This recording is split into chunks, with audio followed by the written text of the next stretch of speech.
ঋতুপর্ণা যে গোল করেছেন এই গোলটাকে বলা হয় অলিম্পিক গোল। কর্নার থেকে সরাসরি তিনি শুটটা নিয়েছিলেন এবং গোলকিপারের হাতে শুধু টাচ হয়েছে এবং বল পোস্টে চলে গিয়েছে। সত্যিকার অর্থে একটা জোট হয়ে বা একটা দল হয়ে গড়ে ওঠার পিছনে এই যে ছোট ছোট বন্ডিংসগুলো, এটা অনেক ইম্পর্টেন্ট একটা বিষয়। স্টার প্লেতে আপনি সাথে আমি রানা জাইন এবং আমার সাথে আজকে স্টুডিওতে উপস্থিত আছেন সিনিয়র ক্রীড়া সাংবাদিক MM Kaiser. MM Kaiser, welcome to Star Play studio. ধন্যবাদ আপনাকে। কেমন আছেন? জি ভালো। নিশ্চয়ই আজকে একটা ভালো থাকারই দিন। এত সুন্দর একটা ম্যাচ আমরা উপভোগ করেছি এবং এরকম ম্যাচ সচরাচর আমরা দেখতে পাই না যে প্রথমে গোল কনসিড করে তারপরে আসলে যেভাবে ফাইনাল নিশ্চিত করলো বাংলাদেশ। এই জয়টা নিয়ে আসলে কি বলবেন? একদম পারফেক্টলি বলেছেন আপনি। এরকম জয় আমরা সাধারণত দেখি না, আমরা বরঞ্চ উল্টো দিকটা দেখি। ম্যাক্সিমাম সময় আমরা দেখবেন যে আমরা শেষ মুহূর্তে এসে গোলে খেয়ে হেরে যাই, কিন্তু আজকে যে ম্যাচটায় আমরা জিতেছি, দুটো গোলই করেছি আমরা, কিন্তু আমরা এক্সট্রা টাইমের মধ্যে প্রথম অর্ধের এক্সট্রা টাইমে যেটা পেয়েছিলাম সেখানে আমরা গোলটা শোধ করেছি এবং ম্যাচে ফিরেছি। এবং শেষ মুহূর্তে যে গোলটা করেছি সেই গোলটার জন্য একসময় তো আমার কাছে মনে হচ্ছিল যে বোধহয় টাই ব্রেকারে যাচ্ছে ম্যাচটা, এবং টাই ব্রেকারে এই ধরনের ম্যাচ গেলে এনিবডিজ ম্যাচ হতে পারে। তারপর আমার কাছে মনে হচ্ছে যে টোটাল পরিকল্পনা আজকে ম্যাচের, যে গোল খেয়ে পিছিয়ে থেকে তারপর গোল সমতা ফেরা, তারপর আপনি ম্যাচটা জিতে বের হয়ে আসা, ইটস অ্যামাজিং। দুর্দান্ত হয়েছে, কোনো সন্দেহ নেই। এবং সবচেয়ে দুর্দান্ত হয়েছে গোলটা, বিশেষ করে সমতায় আসার যে গোলটা, যেটা ঋতুপর্ণা যে গোল করেছেন, এটা এই গোলের এক অর্থে এটাকে বলা হয় অলৌকিক গোল, অ্যামাজিং গোল। আপনি এই গোলের যত ধরনের মানে আপনার গুণাবলী বর্ণনা করবেন আমার মনে হবে যে কম পড়ে যাবে। এই কারণে ফুটবলে এই গোলটাকে বলা হয় অলিম্পিক গোল। এটা যেহেতু আপনি কর্নার থেকে সরাসরি তিনি শুটটা নিয়েছিলেন এবং গোলকিপারের হাতে শুধু টাচ হয়েছে এবং বল পোস্টে চলে গিয়েছে। এ ধরনের গোল সাধারণত অনেক রেয়ার বলা হয়। এই কারণটা হলো যে দেখুন, আপনি একদম সমান্তরাল একটা কর্নার থেকে আপনি গোল করছেন, তার মানেটা হলো যে আপনাকে দুটো কাজ করতে হবে। দুটো কাজের মধ্যে সবচেয়ে বড় কাজটা হলো যে বলটাকে বেন্ড করতে হবে, একটা স্পিন করাতে হবে, এবং তার চেয়েও বড় বিষয়টা হলো যে কর্নারের সময় আপনি জানেন যে প্রায় 8 থেকে 10 জন খেলোয়াড় থাকেন আপনার গোল পোস্টের সামনে। তাদেরকে ফাঁকি দিয়ে বা তারা টাচ যাতে না করতে পারেন, তাদের মাথায় যাতে হেড দিয়ে তারা বলটা সরিয়ে দিতে না পারেন, এমন উচ্চতায় বলটাকে নিয়ে যেতে হবে। সেই সঙ্গে শর্তটা হলো যে বল যেন গোলে থাকে এবং স্পিন করে যেন আপনার ভিতরে বেন্ড করে নেওয়া হতে পারে। সো এই ধরনের একটা শট নেওয়ার জন্য বা গোল করার জন্য যে ধরনের একটা আপনার দক্ষতা থাকার প্রয়োজন, সেটা সবার হয় না। ঋতুপর্ণা আপনি ডিফারেন্ট ক্লাস, এবং সেই ক্লাসটা তিনি আজকে এখানে বুঝিয়ে দিয়েছেন। এক্সেলেন্ট গোল অবশ্যই। এবং ম্যাচ শেষ হওয়ার পরে আমরা দেখেছি আসলে সবাই যেভাবে ডাগআউটে ফিরে আসছিলেন শিউলি আজিমের কাছে, এবং শিউলি আজিমের মা মারা গেছেন, আজকের জয়টা তাকে উৎসর্গ করা হচ্ছে। এই ধরনের মুহূর্তগুলো আসলে ম্যাচে কিভাবে ব্যাখ্যা করবেন? একটা গুড জেস্টার আমি মনে করি। কারণটা হলো যে এই ম্যাচে আপনি জানেন যে তার খেলার কথা ছিল, বা তিনি হয়তো যদি বেস্ট 11-এ ছিলেন না, আজকের তার একাদশে তিনি ছিলেন না, কিন্তু আপনার সাবস্টিটিউট খেলোয়াড় হিসেবে তার নামটা ছিল। খুব সম্ভবত 13 নম্বর খেলোয়াড় হিসেবে তিনি ছিলেন, কিন্তু তারপর তাকে আমরা ম্যাচে দেখিনি। আর আগের দিন তার মা মারা গিয়েছেন, এবং তার কারণে আপনি ফুটবলাররা ম্যাচ অনুশীলন করেনি, মন খারাপ সবার রয়েছে এই কারণে। সো আমি মনে করি যে ইটস এ গুড জেস্টার যে আজকে এই ম্যাচটা জিতে তার মার জন্য বা এই পুরো দলটা ম্যাচটা উৎসর্গ করেছে। তার কষ্টটা শুধু তার না, তার তো কষ্ট অবশ্যই ছিল। আমি দেখছিলাম যে তিনি যখন আপনার জাতীয় সঙ্গীত যখন হচ্ছিল, তখন চোখের তার কান্না চলে এসেছিল, এবং সেই দুঃখ কষ্ট চেপে তিনি যে ম্যাচ খেলছেন, এটা হয়তো আমি এখানে বর্ণনা করতে পারছি এরকমভাবে, কিন্তু আপনি যদি সেই জায়গায় আমাকে বা আপনাকে বসান, তাহলে দেখবেন যে আপনি কত কষ্টের বিষয় একটা হতে পারে। এবং তার কাছে কিন্তু দেশে ফিরে আসারও একটা অফার ছিল, কিন্তু তারপরেও তিনি না খেললেও, একাদশে না থাকলেও তিনি কিন্তু আসলে দেশে ফিরে আসেননি। এটা আসলে মানে অ্যাজ আ প্লেয়ার তিনি কিন্তু তার দায়িত্বটা পালন করেছেন। আমি বলবো যে এটা দায়িত্ব পালনের চেয়ে বড় বিষয়টা হলো যে প্রফেশনালিজম। এটাই প্রফেশনালিজম। কারণ তিনি জানেন যে তাকে দলের প্রয়োজন হতে পারে, তিনি হয়তো একাদশে নাও খেলতে পারেন, বা তিনি সাবস্টিটিউট থাকবেন, পরে হয়তো তাকে খেলানো হতে পারে, বা এমন হতে পারতো একাদশেও তার সুযোগটা থাকতে পারতো। সব কিছু মিলে তিনি জানতেন যে তিনি যদি এখানে থাকেন তাহলে সেটা দলের জন্য কার্যকর হবে বা দলকে উপকার করবে। এটাই তো নিয়ম। আপনি একটা দল আসলে সত্যিকার অর্থে একটা জোট হয়ে বা একটা দল হয়ে গড়ে ওঠার পিছনে এই যে ছোট ছোট বন্ডিংসগুলো, এটা অনেক ইম্পর্টেন্ট একটা বিষয়। সেটা তিনি জানতেন যে তিনি চলে গেলে হয়তো দেখা গেল যে তিনি হয়তো শোক প্রকাশ করতে এখানে চলে এসেছেন, দল একটু শক্তি খর্ব হয়ে যাবে, বা দল যদি হেরেও যেতে পারে। তো সেই অবস্থায় তিনি মনের দুঃখ কষ্ট চেপে রেখে, মায়ের মৃত্যু বেদনা কষ্ট চেপে রেখে তিনি দলের সঙ্গে ছিলেন, এবং শেষ পর্যন্ত দলের আনন্দে উৎসাহ দিয়েছেন, এবং দলের যখন সমস্যা ছিল সেই সমস্যায় তিনি কিভাবে বেরিয়ে আসা যায় সেই কষ্টটুকু করেছেন। সব কিছু মিলে আমার কাছে মনে হচ্ছে ইটস এ ইউনিক একটা বিষয় হয়েছে, কোনো সন্দেহ নেই। সবচেয়ে ভালো যে জিনিসটা লেগেছে যে একটা প্রফেশনালিজমটা ফুটে উঠেছে পুরো এই দলের মধ্যে, বিশেষ করে শিউলি আজমের মধ্যে।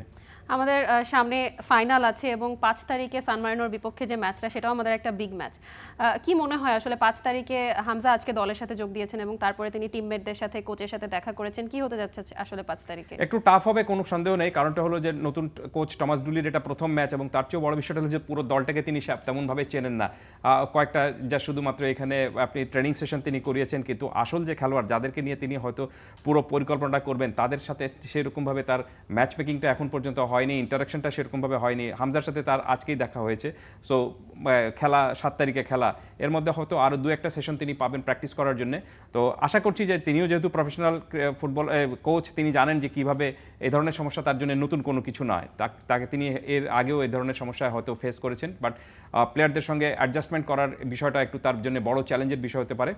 তবে আমি বলবো যে দল হিসেবে যদি আপনি পুরো বাংলাদেশ দলকে কাউন্ট করেন এখানে, তাহলে বাংলাদেশ দলের জন্য এটা সান মেরিনো ইউরোপের একটা দল, এর আগে কখনো বাংলাদেশ তাদের সাথে খেলেনি, এই কন্ডিশনের সাথে বাংলাদেশে খুব একটা অ্যাডাপ্টেড না। তার চেয়েও বড় বিষয়টা হলো যে বাংলাদেশ খুব বেশি পুরো দল খুব বেশি আপনি একটা ট্রেনিং সেশনে একজোট হতে পারেনি। কোচের জন্য একটা নতুন চ্যালেঞ্জ হবে, কোনো সন্দেহ নেই। তবে বাংলাদেশ যদি এখানে, মানে আমি জয় পরাজয়ের কথা বলছি না, আমি বলবো যে ঠিক যে পরিকল্পনায় আমরা এর আগে বাংলাদেশ দলকে দেখেছি যে একটা চ্যালেঞ্জিং দল হিসেবে মাঠে খেলতে পারে 90 মিনিটের ম্যাচ, সেরকম একটা চ্যালেঞ্জিং ফুটবল যদি বাংলাদেশ খেলতে পারে আমি সন্তুষ্ট হব। ডুলির জন্য আসলে এটা কি একটা বড় পরীক্ষা? কারণ আমরা শুনেছি যে তাকে আসলে ফুল টাইম কোচ হিসেবে এখনো বোধহয় আনা হয়নি। এটা তার জন্য এই ম্যাচটা ডুলির জন্য কতটুকু?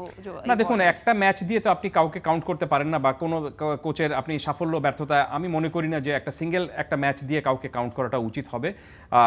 বাট আমার কাছে মনে হচ্ছে যে এটা যদি ফুটবল ফেডারেশন করে থাকে, বা আমি জানি না, আমি এখন পর্যন্ত এই বিষয়ে যে তাকে এই ম্যাচে তিনি যদি ভালো না করেন তাহলে হয়তো তাকে ফুল টাইম রাখা হতে পারে না, বা এই ধরনের কোনো শর্ত রয়েছে কিনা। বাট আমার কাছে মনে হচ্ছে যে তিনি যেহেতু প্রফেশনাল কোচ এবং ফুটবল ফেডারেশনও একটা প্রফেশনাল সিদ্ধান্ত নিয়েছে, এই ধরনের সিদ্ধান্ত খুব সম্ভবত নেই। এটা মোস্ট প্রবাবলি এটা হয়তো একটা কমিউনিকেশনের কোনো ঘাটতি রয়েছে। বাট আমি সবসময় একটা জিনিস বিশ্বাস করি, আপনি যাকেই যে দায়িত্ব দিবেন তাকে একটা প্রপার সময়ের জন্য যদি দায়িত্ব দেন, সেই প্রপার সময়ের মধ্যে তিনি যদি না পারেন তখন আপনি তার ব্যাপারে একটা সিদ্ধান্ত নেবেন। কিন্তু জাস্ট শুধুমাত্র একটা ম্যাচে তিনি যদি ভালো না করেন অথবা ভালো করে ফেলেন তাতেই তিনি একেবারে বিশ্বসেরা কোচ হয়ে গেলেন এমন ভাবার কোনো কিছু নেই। আবার তিনি যদি ভালো না করেন তাহলে তাকে সঙ্গে সঙ্গে ওয়াইপ আউট করে দেওয়ার আমি মনে করি না যে এত দ্রুততার সঙ্গে অন্তত ফুটবল কোচ সম্পর্কে কোনো সিদ্ধান্ত নেওয়া উচিত। এবং একই সাথে আজকে কিন্তু অস্ট্রেলিয়া সিরিজের জন্য স্কোয়াড দিয়েছে এবং সেখানে সৈকত দীর্ঘদিন পরে দলে ফিরেছেন, আবার অঙ্কনকে আমরা দলে দেখতে পাই না। তো এই স্কোয়াডটাকে আপনি কিভাবে দেখছেন? এ লিটল বিট সারপ্রাইজ, কারণটা হলো যে অঙ্কন আগে সিরিজে ছিলেন কিন্তু কোনো ম্যাচ না খেলে তিনি বাদ পড়েছেন। হ্যাঁ, তাকে রাখা হয়েছিল একটা বিকল্প হিসাবে, যদি লিটন দাস উইকেট কিপিং করতে না পারেন হয়তো উইকেট কিপার হিসাবে তাকে দেখা যেতে পারতো, কিন্তু লিটন দাস সেই সিরিজে খুব ভালো ফর্মে ছিলেন, ফিটনেস তার ভালো ছিল, সে কারণে তার কোচিংয়ে তেমন মানে কিপিংয়ে তেমন কোনো প্রবলেম হয়নি দেখে অঙ্কন did not get A chances. এই একটা বিষয়। আর একটা বিষয়টা হলো যে 4 বছর পর মোসাদ্দেক হোসেন সৈকতকে ফিরিয়ে আনা হয়েছে। আমার মনে হয় যে শুধুমাত্র তারকে এই সিরিজের জন্য ফিরিয়ে আনা হয়েছে বা এই সিরিজকে তার পারফরমেন্স দেখার বিষয়টা রয়েছে সেটি না। মোস্ট প্রবাবলি নির্বাচকরা তাকে নিয়ে আরও লম্বা বা অনেক দূরের সময়ের চিন্তাটা করছেন। 2027 বিশ্বকাপে ওয়ানডেতে যে ওয়ানডে বিশ্বকাপ হবে দক্ষিণ আফ্রিকায়, খুব সম্ভবত সেখানে তাকে এক ধরনের নিয়ে চিন্তা ভাবনা করছেন বলে এবার এই সিরিজে তাকে সুযোগটা দিয়েছেন। এখন দেখার বিষয় হলো যে 4 বছর পরে মোসাদ্দেক হোসেন জাতীয় দলে ফিরে আসার পর তিনি যদি সুযোগটা পান, আমি জানি না এখনো পর্যন্ত সুযোগটা পাবেন কিনা, মোস্ট প্রবাবলি পেতে পারেন। কারণটা হলো যে আফিফ হোসেন ধ্রুব বাদ পড়েছেন, তার জায়গায় হয়তো তিনি খেলতে পারেন। তিনি যদি সুযোগটা পান এবং সেটা যদি কাজে লাগাতে পারেন তাহলে তার জন্য খুব সম্ভবত 2027 বিশ্বকাপের দরজাটাও খুলে যাবে। প্রথমে পাকিস্তান রোজার ঈদের আগে প্রথমে পাকিস্তান বাংলাদেশে এলো, তারপরে নিউজিল্যান্ড, তারপর হচ্ছে আবার পাকিস্তান টেস্ট সিরিজ। এবারে আসলে অস্ট্রেলিয়া সিরিজটা কেমন হতে যাচ্ছে? এবং এই যে সামনে ওয়ার্ল্ড কাপ আসছে, ওয়ার্ল্ড কাপের মধ্যে আসলে বাংলাদেশ কি এমন খুব একটা ভালো খেলবে যে কারণে হচ্ছে আমরা আসলে ওয়ার্ল্ড কাপ বাদ দিয়ে আমরা অস্ট্রেলিয়া সিরিজ দেখব? না দেখুন, দেখতে তো হবেই অবশ্যই। কারণটা হলো যে এই সিরিজের সঙ্গে আপনি বিশ্বকাপ ফুটবল চলবে, অস্ট্রেলিয়া সিরিজ চলবে, এর মধ্যে আপনি ফ্রেঞ্চ ওপেনও চলছে, আমি টেনিসও দেখে এসেছি, আর আজকে ফুটবলে দেখলাম। আমাদেরকে স্পোর্টস যারা আমরা কভার করি তাদেরকে সব সিরিজই দেখতে হবে, সব ম্যাচের খবর রাখতে হবে। তো আমার কাছে মনে হচ্ছে যে এই সিরিজে বাংলাদেশ দলের জন্য সবচেয়ে বড় চ্যালেঞ্জের বিষয়টা, আমি খুব অপেক্ষায় রয়েছি যে বাংলাদেশ উইকেটটা কেমন তৈরি করে। কারণটা হলো যে এর আগে আমরা 2 সিরিজে দেখেছি যে সেখানে খুবই স্পোর্টিং উইকেট তৈরি করা হয়েছে, খুব বাউন্সি উইকেট তৈরি হচ্ছে, যেখানে পেস বোলাররা ভালো সুযোগ পেয়েছেন। বাট অস্ট্রেলিয়ার বিরুদ্ধে দলের বিরুদ্ধে আপনি খেলতে নেমে, অস্ট্রেলিয়ার তো পেস বোলাররা দুর্দান্ত পেস বোলার, সেই পেস বোলারদের বিরুদ্ধে খেলতে নেমে আপনি কেমন উইকেট তৈরি করবেন সেই চ্যালেঞ্জটুকু বাংলাদেশ নেবে কিনা আমি অপেক্ষায় রয়েছি। সেই অন্তত টিম ম্যানেজমেন্ট এখানে কী সিদ্ধান্ত দেয় সেটা দেখার জন্যে। অনেক আসলে আমরা ফুটবল তারপরে আবার ক্রিকেট আমাদের অস্ট্রেলিয়া সিরিজের জন্য স্কোয়াড ঘোষণা হয়েছে, অনেক আলাপচারিত হলো। এবার যদি একটু বিসিবি নির্বাচনে আসি, সামনে 7 তারিখে আমাদের নির্বাচন এবং আমাদের হাইকোর্টের বেঞ্চ রিট খারিজ করে দিয়েছে, তার মানে আমাদের নির্বাচনে আর কোনো বাধা নেই। তো এই আইনি দৃষ্টিকোণ থেকে আসলে তামিম ইকবালের বোর্ডের জন্য এই রায়টা আসলে কতটুকু স্বস্তির, এবং 7 তারিখে কি নির্বাচনে আর কোনো বাধা আছে কিনা, কি মনে হচ্ছে? না, বাংলাদেশের নির্বাচন যে কোনো ক্ষেত্রে নির্বাচন হলে আমরা সাধারণত দেখেছি যে রিট হতে হয়, আবার সেই পাল্টা রিট হতে হয়, সেই রিট আবার খারিজ হয়ে যায়। ইটস নাথিং নিউ, এটাতে আমি কোনো মোটামুটি সারপ্রাইজ হইনি। এর আগেও কিন্তু তাই হয়েছিল, তখনও আমিনুল ইসলাম বুলবুলের বোর্ড যখন ছিল তখনও হয়েছিল। সো এটাতে আমার কাছে মনে হচ্ছে যে এই রিট হবে এবং সেই রিট বাতিল হয়ে যাবে বা সেই রিট খারিজ হয়ে যাবে, এবং সেটা নতুন কোনো কিছু না। এবং আজকে তো একেবারে এই রিট খারিজ হয়ে যাওয়ার পরে খুব সম্ভবত আর কোনো বাধা থাকতেছে না, অন্তত আইনি কোনো বাধা থাকছে না। তবে এই নির্বাচনকে নিয়ে আমি খুব বেশি আগ্রহী না বা খুব বেশি উৎসাহীও না। কারণটা হলো যে এই নির্বাচনে এই আপনার ইলেকশনে বিসিবির ইলেকশনে কারা জিতবেন এবং কারা ক্রিকেট বোর্ডের পরিচালক হিসাবে আসবেন সেটাও অলরেডি সবাই জেনে গিয়েছে। একটা দুটো পোস্টে হয়তো একটু এখন পর্যন্ত প্রতিদ্বন্দ্বিতা হওয়ার একটা সুযোগ বা সম্ভাবনা রয়েছে, যেটা ক্যাটাগরি 2-তে ক্লাব পর্যায়ে যেখানে হবে 12 জন ইলেক্টেড হবেন, সেখানে আপনি ইলেকশন করছেন 16 জন। সেই 16 জনের মধ্যে থেকে খুব সম্ভবত 2 জনও তেমন হেভিওয়েট ক্যান্ডিডেট না। তো মোস্ট প্রবাবলি 2টো আসনের জন্য একটু লড়াইটুকু হবে, আর বাদবাকি সব যারা নির্বাচিত হওয়ার কথা তারা কিন্তু বিনা প্রতিদ্বন্দ্বিতায় অলরেডি নির্বাচিত হয়ে গেছেন। সো এই কারণে আমার কাছে এই ক্রিকেট বোর্ডের এই নির্বাচনটা খুব একটা এর চেয়ে ভালো হয় যদি আমি কোনো একটা খেলা দেখে সেই সময়টা মানে কাটিয়ে দিতে পারি। আমার কাছে মনে হচ্ছে যে সেটাই আমাকে বেশি আনন্দ দিবে। সময় ব্যয় করি, রাইট, সেটাই আমাকে বেশি আনন্দ দিবে। এই নির্বাচনটা হয়ে যাওয়ার পরে আসলে কোনো ধরনের আইনি জটিলতা মাথাচাড়া দিতে পারে কিনা? না, আমার মনে হয় না। কারণটা হলো যে আপনি এর আগে আমরা সবসময় দেখেছি যে এই ধরনের নির্বাচনের আগে এই ধরনের একটা ডামাডোল তৈরি হয় বা এক ধরনের রিট বা একটা আইনি জটিলতা তৈরি হয়, কিন্তু নির্বাচন হয়ে যাওয়ার পর আমার মনে হয় না যে সেটা নিয়ে আর বড় কোনো ধরনের জটিলতা তৈরি হবে। তখন একটা জিনিসই দেখার বিষয়টুকু থাকবে যে আপনি বাংলাদেশ আসলে মাঠের ক্রিকেটে বাংলাদেশ কতখানি এগিয়ে যাচ্ছে বা বাংলাদেশ সাফল্যটা কেমন দেখাচ্ছে, সেটা যদি খুব ভালো করতে পারে তাহলে এই বোর্ড হয়তো সেরকমভাবে দেখবেন যে এই বোর্ডের নির্বাচন নিয়ে বা কারা বোর্ডে এসেছেন সেটা নিয়েও তেমন আলোচনায় আসবে না। তবে যে প্রক্রিয়ায় এই বাংলাদেশ ক্রিকেট বোর্ডের এই নির্বাচনটা হয়, আমি মনে করি যে এই নির্বাচনের সিস্টেমটা চেঞ্জ করা উচিত, এবং এই যে কাউন্সিলরশিপের যাকে ইচ্ছা আপনি তার নিজের পছন্দের মতো কাউন্সিলরশিপ একটা দিয়ে দেওয়ার যে বিষয়টুকু রয়েছে সেটা চেঞ্জ করতে হবে, এবং সেটা চেঞ্জ করতে হলে আপনাকে আমূল পরিবর্তন করতে হবে আপনার গঠনতন্ত্রে। সেই গঠনতন্ত্রে যতদিন না পরিবর্তন হবে, আজকে 4 বছর এখন আমরা যে নির্বাচনটা দেখতে পাচ্ছি জাস্ট এই নির্বাচনের একটা অংশ বা আরেকটা ডেটো কপি আমরা হয়তো দেখতে পাবো 4 বছর পরে। তখন আবার এরকমভাবে আমাদের আলোচনা করতে হবে যে যদি আপনার গঠনতন্ত্র চেঞ্জ না হয় তাহলে এইভাবেই আমাদেরকে এই জিনিসগুলি দেখতে হবে। বিসিবির ইলেকশন কি তাহলে বারবার আদালত আবার বিসিবির ইলেকশন এভাবেই চলতে থাকবে? যাতে না হয় সেই কারণে আমি বললাম যে আপনাকে এই কারণে আপনি এই ধরনের আদালত বা আপনার এই বিসিবির নির্বাচন নিয়ে যাতে যারা নির্বাচিত হয়েছেন তাদেরকে যাতে সরিয়ে দেওয়ার মতো এখতিয়ার কেউ না পান, আপনি এটা যদি করার জন্য সবচেয়ে প্রথমে আপনাকে যে কাজটুকু করতে হবে যে প্রক্রিয়ায় এই নির্বাচনটা হয় সেই নির্বাচনটাকে আপনার গঠনতন্ত্রে যদি আপনি সঠিকভাবে ঠিক করেন বা গঠনতন্ত্রে যদি আপনি পরিবর্তন আনেন এবং সেখানে যদি আপনি ঠিকঠাক করতে পারেন তাহলে এই জটিলতা তৈরি হবে না। তখন দেখবেন যে আপনি মাঠের ক্রিকেট নিয়ে আমরা বেশি আলোচনা করছি, ক্রিকেট বোর্ডে কে নির্বাচনে আসলো বা ক্রিকেট বোর্ডের পরিচালক কে হলেন বা কে হলেন না, সেগুলো নিয়ে তখন আর আলোচনার বিষয় হবে না। পৃথিবীর কোনো দেশেই হয় না, বাংলাদেশেই সবচেয়ে বেশি হয়। আমাদের আসলে এই যে আইসিসির পর্যবেক্ষক দল 2 দিনের জন্য বাংলাদেশ আসলো এবং বিসিবিতে নির্বাচনের ডামাডোলের মধ্যে তারা যে আসলো এবং তারা মানে মূল উদ্দেশ্য আসলে তাদের কি ছিল? আপনি কি নিশ্চিত যে তারা পর্যবেক্ষক দল ছিলেন আইসিসির? তারা কিন্তু এসেছিলেন ফ্যাক্ট ফাইন্ডিং দল হিসেবেও তারা এসেছিলেন। একদল বলছে ফ্যাক্ট ফাইন্ডিং দল, আর ক্রিকেট বোর্ড বলছে যে ক্রিকেট বোর্ডের প্রেস রিলিজে আমরা যেটা দেখেছি দুই জায়গায় আসলে দুই রকম রাইট, দুই জায়গায় দুই রকম দেখেছি। ক্রিকেট বোর্ড বলছে যে তারা এসেছেন নির্বাচন আপনার পর্যবেক্ষণ করার জন্য। কই, নির্বাচন তো 7 তারিখে, তারা এত আগে কেন চলে গেলেন? তারা চলেও গেলেন, রাইট, এত আগে কেন চলে গেলেন? এবং যাদের সাথে তারা কথা বলেছেন, দুই পক্ষের সাথে, যারা এর আগে ক্রিকেট বোর্ডে ছিলেন সেই পরিচালকদের সাথে কথা বলেছেন এবং নতুন যারা আসবেন তাদের সাথেও সবকিছু মিলে আমার কাছে মনে হচ্ছে যে এই জিনিসগুলিও ক্রিকেট বোর্ডের উচিত একেবারে আপনার স্পষ্টভাবে ইঙ্গিত জানানোটা, কোনো ধরনের কোনো আপনার ফাঁক ফোকর না রেখে বা কোনো মিথ্যে তথ্য না দিয়ে একেবারে সহজ করে বলাটা।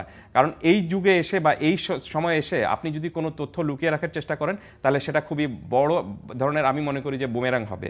সেটা কখনোই লুকিয়ে রাখতে পারবেন না। যা ঘটছে সেটা আপনাকে স্বীকার করতে হবে। আপনি যদি রাইট থাকেন তাহলে আপনি নিজের সেই লজিকটা সেখানে দেখেন, আর আপনি যদি ভুল করে থাকেন বা ভুল সিদ্ধান্ত নিয়ে থাকেন বা আপনি ভুল করে থাকেন তাহলে সেই ভুল স্বীকার করার মানসিকতা আপনার থাকা উচিত। সেটা যদি আপনি করতে পারেন তাহলে দেখবেন যে আপনি এই ধরনের জটিলতা আর তৈরি হয় না।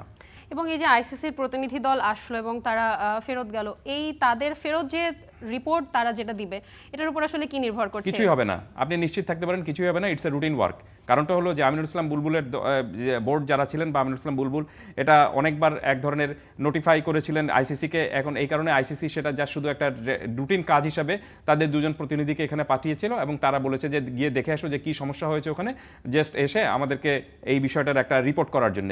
বাট তারা যে রিপোর্টটা দেবেন সেই রিপোর্টের বেসিসে আপনি কি ভাবছেন যে বাংলাদেশ ক্রিকেট বোর্ডের নির্বাচন চেঞ্জ হয়ে যাবে বা বাংলাদেশ ক্রিকেট বোর্ডে আবার আমিনুল ইসলাম বুলবুলের বোর্ডটাকে রিইনস্টল করার জন্য আইসিসি বলবে? অ্যাবসার্ড থিং, এটা কোনোদিনই হবে না, আপনি নিশ্চিত থাকতে পারেন।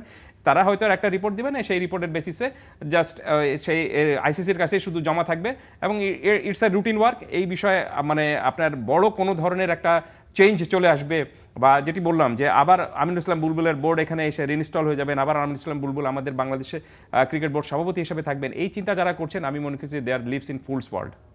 আপনার কি মনে হয় যে এই নির্বাচনের পরেও আবারও বিসিবিকে আদালতের দ্বারস্থ হতে হবে? কেউ যদি মামলা করে থাকেন, কেউ যদি আবার রিট করে থাকেন, তাহলে হয়তো দ্বারস্থ হতে পারে। মামলা বা রিটের আর কোনো সুযোগ আছে কি? না, হয়তো কেউ করতে পারেন। আপনি বাংলাদেশে তো আপনি যে কোনো বিষয়ে যে কেউ মামলা করার অধিকার রাখেন বা যে কেউ যে কোনো বিষয়ে আপনি প্রতিবাদ করার অধিকার রাখেন। আমরা তো দেখেছি এর চেয়ে ছোটো ছোটো বিষয়ে আপনি কিন্তু শাহবাগে আন্দোলন হয়েছে না? ঠিক সেরকমভাবে হয়তো কেউ যদি মনে করে থাকেন যে না আমাকে রিট করতে হবে বা আমাকে মামলা করতে হবে, তাহলে এটা তার বিষয়। তিনি যদি করতে পারেন তাহলে করবেন এবং এটা আপনার কাউন্টার দেওয়ার জন্য বা তার পক্ষে যুক্তি দেওয়ার জন্য ক্রিকেট বোর্ডের তো নিজস্ব আপনার আইনজীবী রয়েছে এবং ক্রিকেট বোর্ডের লয়াররা রয়েছেন, তারা সেরকমভাবে তখন সেটা আইনি পদক্ষেপ যেটা হয়ে থাকে সেইভাবে তারা সেটাকে গ্রহণ করবেন। বাট আমার মনে হয় না যে এইগুলো নিয়ে বা ক্রিকেট বোর্ডও খুব বেশি উদ্বিগ্ন বা এটা আমাদের আসলে স্পোর্টসের জন্য বড় কোনো সাবজেক্ট হতে পারে। থ্যাংক ইউ সো মাচ জনাব কায়সার। আমরা আসলে চাই মাঠের খেলাটা মাঠেই থাকুক, বারবার আদালত পর্যন্ত না গড়াক। রাইট।